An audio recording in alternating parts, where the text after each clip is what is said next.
ঘটনাটা হইলো আমি যেতে আসলাম আমবাসা থেকে আগরতলা। তো বর্তমানে আয়া দেখি তো ওখানে গেছি না মুঙ্গিয়াকামি যাওয়ার আগে রাস্তা যার গিয়া, তখন যদি এদিকেও রাস্তা যায় গিয়া, ওইদিকেও রাস্তা গেছে গিয়া, কমলপুর মানিক ভান্ডারের রাস্তা গেছে গিয়া, এদিকে কুমারঘাটে যাওয়ার রাস্তাও বন্ধ। সব দিকে রাস্তা যদি জায়গা তাইলে মানুষ চলাচল করবো কেমনে? এই হলো বর্তমানে আজকের পরিস্থিতি। ওখানে যেতে আসলাম আমি বর্তমানে, আজকে কয় তারিখ বা 22 তারিখ নানি, আজকে 22 তারিখের আজকে হলো বৃহস্পতিবার। এই দেখো বর্তমানে এই অবস্থা হয়ে রয়েছে। আমার গাড়ি তো পারাই গেছে, কিন্তু ছোট গাড়ি তো লাগে যায়। এদিকেও অনেকটি গাড়ি লাইনে আছে। গাড়ি এখন কেমনে এই রাস্তাও যদি নতুন নতুন রাস্তা, সব বেশি দিন হয়েছে না, কিন্তু কম দিনের মধ্যে রাস্তাগুলা সব হয়ে লাভ নাই, একবার অবস্থা নাই। তবে ঝুঁকি নিয়ে গাড়ি লইয়া চলাচল করে কখন হইলে অবস্থা, কিন্তু রাস্তাটা জায়গা নিয়ে ওইটা হলো কথা। এইদিকে 10 নামার আশা আছে, দেখো এদিক থেকে যদি 10 নামে তাহলে বহু সমস্যা হইব।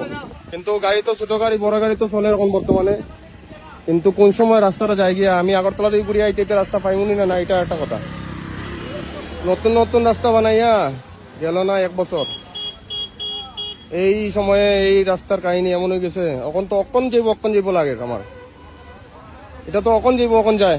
বৃষ্টি দিলেও তো রাস্তা লইয়া যাইব, ইয়ে লাগে আমার। দেখো বর্তমানে অবস্থা, কিন্তু খালি গাড়ি তো যাওয়ার চেষ্টা করে, কিন্তু ছোট ছোট গাড়ি ওইদিকে তো লোড গাড়ি বেচান আটকে রয়েছে। এখানে এদিক থেকে তো যাওয়ার কোনো সুবিধা নাই। তবুও যার দেখা যাক কেতা হয়। বড় বড় গাড়ি তো আইছে, কি হইব আমরা ত্রিপুরার বাসীর রাস্তাঘাট নিয়ে? এদিকেও বন্ধ এদিকেও বন্ধ হয়ে যায় যদি এখন, তো মানুষ কি তা হেলিকপ্টার দিয়ে চলাচল করবো না?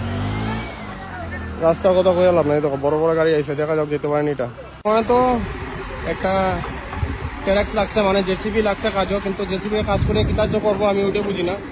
জেসিবি এই 10 যাওয়াটা রাস্তা যাওয়াটা আটকাইতে পারবো নি, ওই তো একটা কথা।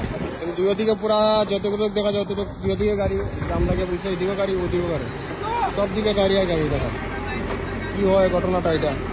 জেসিবি দিয়ে ওই নালার জলগুলো যেমনি রাস্তা না যায়, ওই কারণে জেসিবি দিয়ে ওই জায়গাটা পরিষ্কার করে দেওয়ার জন্য। জল গেলে তো আরো তাড়াতাড়ি রাস্তাটা যাইব গিয়া বৃষ্টি দিলে, ওই কারণে নালার পরিষ্কার করে দেবে, এটা বুঝলাম তো সময়।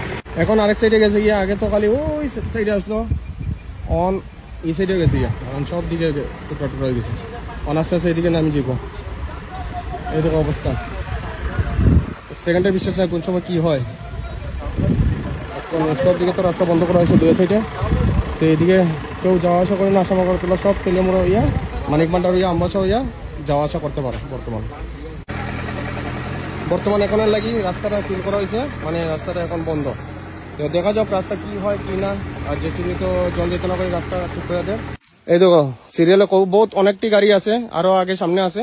আর এদিক থেকে পুরা গাড়ি বন্ধ করা হয়েছে, যেদিকে মুঙ্গিয়াকামি থাকি আমবাসার জন্য কোনো ধরনের গাড়ি আয় না, দেখে রাস্তা বন্ধ করে রাখা হয়েছে। দেখা যাক কি হয়। রাস্তাটা কোনো আছে যাইব গিয়া, তখন টোটালি সব গাড়ি ঘোড়া বন্ধ। যারা যাওয়ার হয় তেলামুড়া হইয়া, মানিক ভান্ডার হইয়া, আমবাসা হইয়া যেতে পারো আসাম রুটে।